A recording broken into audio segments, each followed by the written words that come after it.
Langkahku diatur oleh Tuhan. Shalom, selamat pagi jemaat Gemindo Nasaret dan sahabat embun pagi yang dikasihi Tuhan. Kita kembali dipertemukan di pagi ini dan kita semua tetap sehat karena Tuhan selalu menyertai kehidupan kita.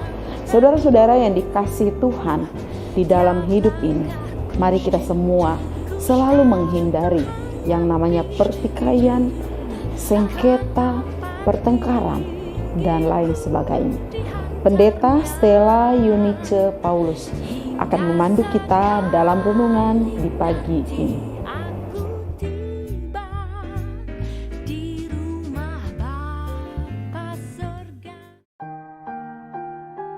Bapak, Ibu, Saudara terkasih, sebelum mendengarkan firman, mari kita berdoa.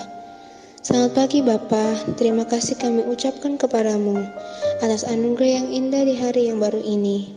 Saat ini kami akan mendengarkan firman-Mu, kiranya kami dapat tanamkan dalam hati kami, sehingga kami dapat berubah seturut dengan kehendak-Mu. Hai, dalam nama-Mu Yesus Kristus, kami berdoa. Amin.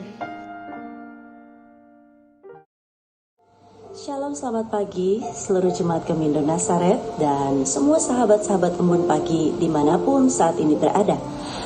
Berjumpa lagi kita di pagi hari yang indah ini, tentunya dalam harapan kita semua berada dalam keadaan sehat dan senantiasa selalu berada dalam keadaan sukacita melimpah di dalam Tuhan. Pagi ini saya mengajak kita semua, mari sebelum memulai aktivitas kita awali dengan membaca dan merenungkan firman Tuhan. Pembacaan firman Tuhan kita pagi ini terambil dari kitab Kudus Perjanjian Baru yang terdapat dalam kitab Yakobus pasalnya yang keempat, ayatnya yang pertama, yang berkata demikian: dari manakah datangnya sengketa dan pertengkaran di antara kamu? Bukankah datangnya dari hawa nafsumu yang saling berjuang di dalam tubuhmu? Saudaraku yang diberkati Tuhan, tema kita di pagi ini adalah tentang hak hidup. Saudaraku yang kekasih dalam Tuhan, setiap kita orang percaya memiliki hak hidup untuk menikmati kasih karunia Allah. Namun dalam kesadaran bahwa meskipun kita memiliki hak hidup untuk menikmati kasih karunia Allah, bukan berarti bahwa kita dapat menuntut semau-maunya hak itu tanpa ada aturan. Melainkan kita harus ingat bahwa kita memiliki kewajiban untuk dilakukan, barulah hak itu boleh kita peroleh. Kenyataan hidup sekarang ini, ada banyak dari antara kita hanya mau menuntut haknya, tetapi lalai melakukan kewajibannya.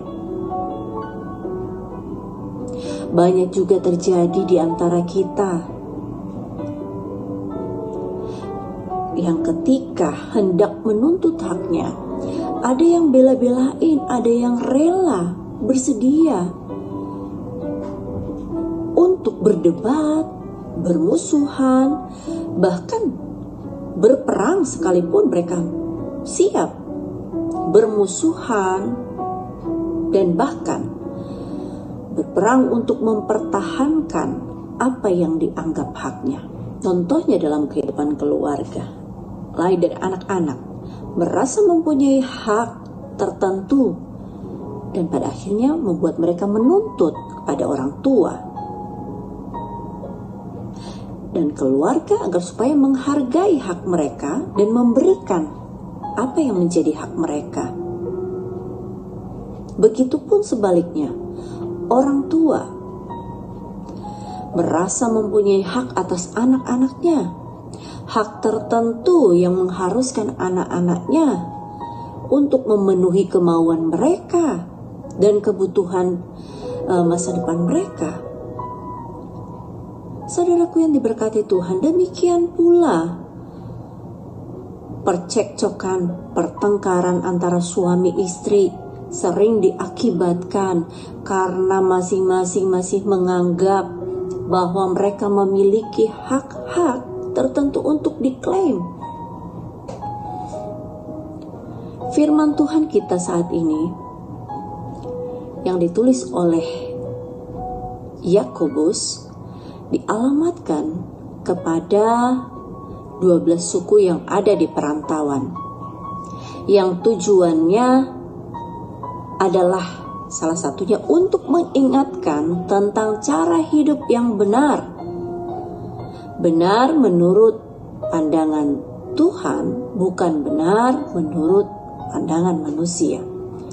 Karena apa yang dipandang benar menurut pandangan manusia belum tentu benar menurut cara pandang Tuhan.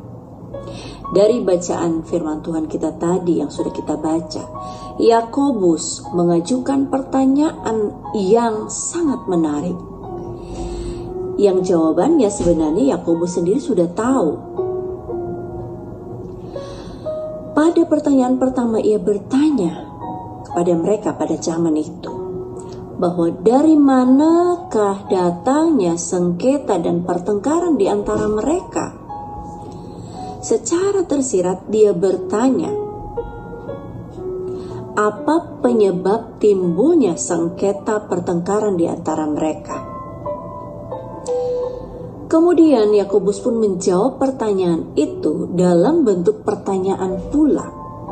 Pada bagian kedua, masih di dalam ayat yang sama, bahwa semua itu datangnya dari hawa nafsu mereka yang saling berjuang di dalam tubuh mereka.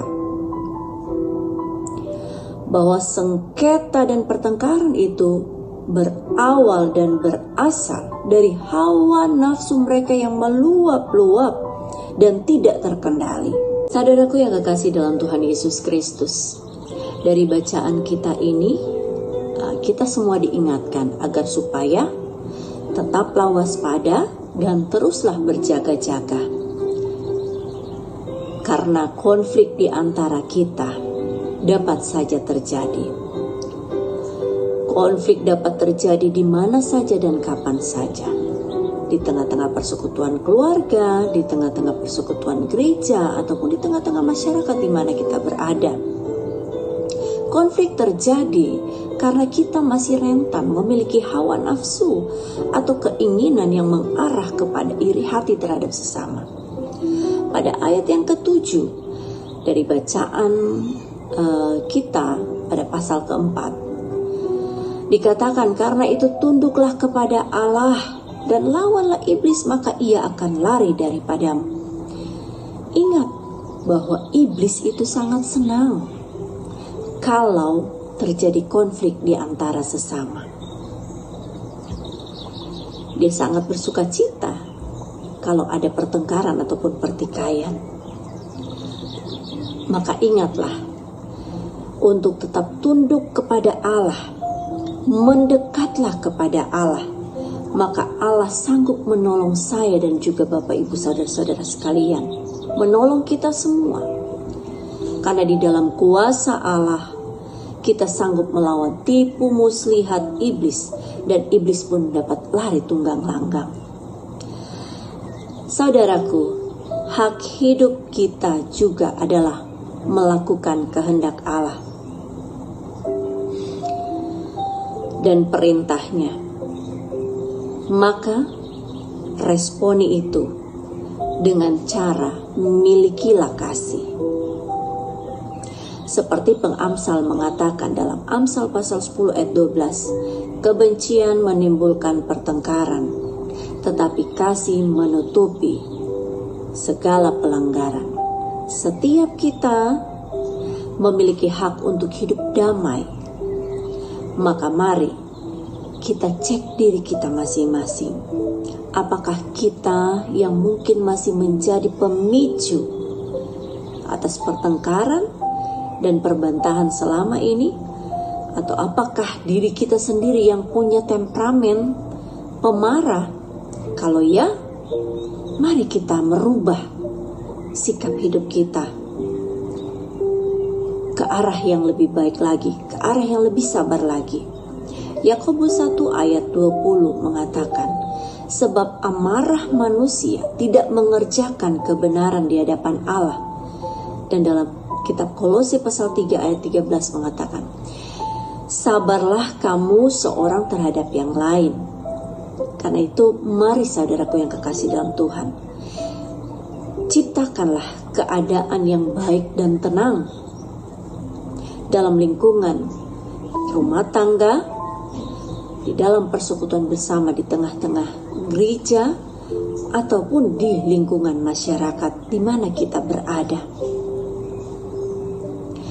Tuhan telah begitu sabar terhadap saya dan juga Bapak Ibu Saudara-saudara. Oleh karena itu, marilah kita juga meneladani kesabaran Tuhan dengan mewujudkannya di dalam sikap hidup kita sehari-hari. Tuhan Yesus memberkati kehidupan kita. Amin. Saudaraku, mari kita berdoa. Kepadamu ya Tuhan Allah Sang Pemilik kehidupan kami mengucap syukur. Karena atas berkat tuntunan tangan kasih-Mu, Engkau melayakkan kami semua boleh menikmati hari baru. Untuk mengawali berbagai aktivitas kami, senantiasa kami rindu mengawalinya dengan bersekutu di hadapan Tuhan. Rindu untuk membaca dan mendengarkan firman Tuhan.